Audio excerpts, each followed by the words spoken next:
కృతజ్ఞుడను నేను, కృతజ్ఞుడను యేసు, నీ ప్రేమకు నేను ధన్యుడను. ప్రభువును రక్షకుడైన సర్వశక్తి కలిగిన ఉన్నతమైన నామంలో మరొకసారి ఎవ్రీడే విత్ జీసస్ అనే కార్యక్రమాన్ని చూస్తున్న క్రైస్తవ కుటుంబాలందరికీ ప్రభు యొక్క దక్షిణాస్తం తోడై ఉండనుగాక. నిజంగా మరొక్క దినాన్ని ప్రభు మన జీవితాల్లో ప్రవేశపెడుతున్నందుకు మనం ప్రతిరోజు కృతజ్ఞులుగా ఉందాం ప్రియులారా. ఈ దినం చూడలేక ఎంతమంది నశించిపోతున్నారో, లేకపోతే ఈ దినము లేవగానే ఎంతమంది హాస్పిటల్ పాలైపోతున్నారో, ఎంతమంది సమస్యల్లో కూరుకుపోతున్నారో, ప్రభు నిజంగా మనల్ని ప్రేమించి సురక్షితంగా భద్రపరిచి ఈరోజు ఉంచాడు. దాన్ని బట్టి మనం ఎంతగానో ధన్యులమే. అందుకంటాడు ఆయన కృప తప్ప మరి ఏది కూడా మనల్ని నడిపించలేదు. ఈరోజు ఒక లేఖన భాగాన్ని ధ్యానం చేసుకోవడానికి ఇష్టపడదాం. అక్కడ చూస్తున్నట్లయితే ఆదికాండం 31వ అధ్యాయంలో బైబిల్ గ్రంథం కానీ చదివినట్లయితే యాకోబు తన మామైన లాబాను దగ్గర నుంచి వచ్చేసినప్పుడు తన ఇష్టంగా వివాహం చేసుకున్న రాహేలు తన యొక్క తండ్రి ఇంట్లో ఉన్న విగ్రహాన్ని దొంగిలించినప్పుడు అది ఎంతవరకు శాపాన్ని కొని తెచ్చుకుంటుంది అంటే, నిజంగా ఆ యొక్క పారాగ్రాఫ్ చదువుతున్నప్పుడు దొంగిలించిన దాన్ని బట్టి రాహేలు కొంత సమయం వచ్చేసరికల్లా తన పిల్లల్ని చూసుకోలేకపోతుంది. ఎదిగి ఎంత అభివృద్ధి పొందారో మరణిస్తుంది ప్రియులారా. ఒకసారి ఆ లేఖన గ్రంథాన్ని ఈరోజు ఈ ఉదయకాల సమయంలో మనం ధ్యానం చేసుకోవడానికి ఇష్టపడదాం. బైబిల్ ఉన్నట్లయితే ఆదికాండము 31వ అధ్యాయము 31, 32 వచనాలు. యాకోబు, నీవు బలవంతంగా నా యుద్ధ నుండి నీ కుమార్తెలను తీసుకొందువేమో అనుకుని భయపడితిని. ఎవని వద్ద నీ దేవతలు కనబడినో వాడు బ్రతుకకూడదు. నీవు నా యొద్దనున్న వాటిని మన బంధువులు ఎదుట వెదికి నీ దానిని తీసుకొనమని లాబానుతో చెప్పాను. రాహేలు వాటిని దొంగిలేనని యాకోబుకు తెలియలేదు. చూడండి, రాహేలు దొంగిలించిందట విగ్రహారాలు.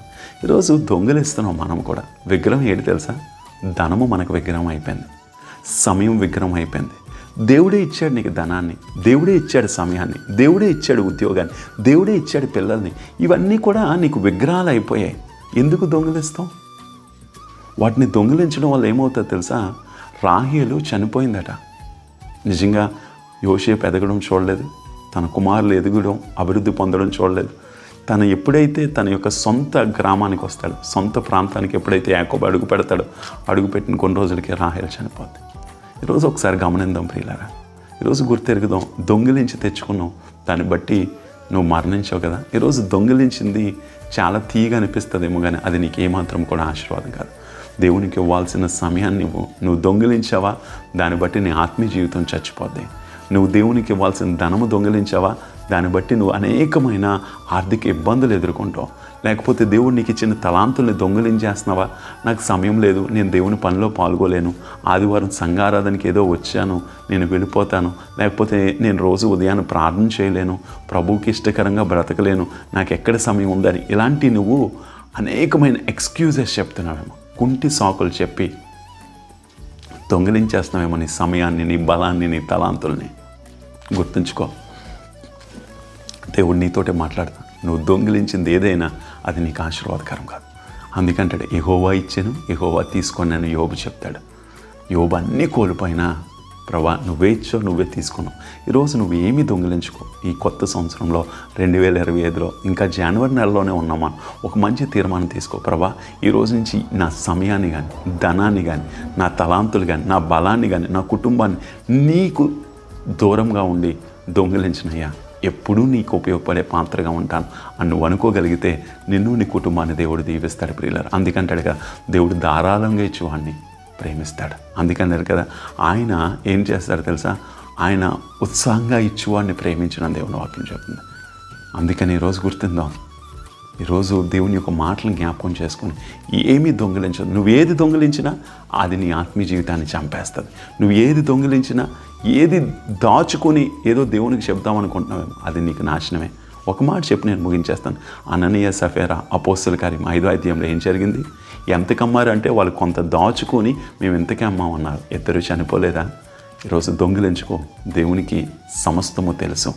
నీకు ఎంత ఫ్రీ టైం ఉందో దేవునికి తెలుసు. ఎంతగా నీ సమయాన్ని నీకు ఇష్టానుసారంగా వాడుతున్నావో తెలుసు. ధనాన్ని నీకు ఇష్టానుసారంగా వాడుతున్నావో లేదో అన్నీ దేవునికి తెలుసు. అందుకనే దేవునికి ఇవ్వాల్సిన సమయము, ధనము, బలము, తలాంతులు ఇచ్చే. అందుకంటాడు, ఇచ్చి శోధించడి అంటాడు. అప్పుడు నిన్ను ఆశీర్వదించడానికి ఇష్టపడతాడు. ఇంకా ఏవైనా దొంగిలిస్తున్నావా, అవన్నిటిని ఈరోజు విడిచిపెట్టి ఒక మంచి తీర్మానం తీసుకో. కళ్ళు మూసుకుందాం, ప్రార్థన చేద్దాం. మా తండ్రి, మా ప్రభువా, ఈ కార్యక్రమం ద్వారా చూస్తున్న ప్రతి ఒక్కరూ ఎక్కడైనా ఇంకా దశంభాగాల విషయంలో, దేవునికి ఇవ్వాల్సిన సమయం విషయంలో, లేదా దేవుని పనిలో పాల్గొనడం విషయంలో దొంగలైపోయారేమో. అందుకంటాడు కదా, సాతానుడి యొక్క బిరుదు దొంగ పరవ. మేము దొంగలుగా ఉండకూడదు, నీకు అందుబాటులో ఉండగలిగే కృపను దయచేయి. నువ్వు ఇచ్చింది నీకు ఇవ్వగలిగే కృపను దయచేయి. ఈ కార్యక్రమాన్ని చూస్తున్న ప్రతి కుటుంబాన్ని దీవించి ఆశీర్వదించు. ప్రత్యేకంగా వాళ్ళ జీవితాల్లో కార్యాలు చేయాలి. ఈ ఉదయకాల సమయంలో ఎవరెవరైతే నిస్సహాయ స్థితిలో ఉన్నారో నువ్వు సహాయకుడిగా ఉండి నడిపించమని యేసుక్రీస్తు సర్వశక్తి కలిగిన నామంలో అడిగి వేడుకొనిచున్నాము తండ్రి. ఆమేన్. God bless you. దేవుడు మనల్ని, మన కుటుంబాలను దీవించును గాక.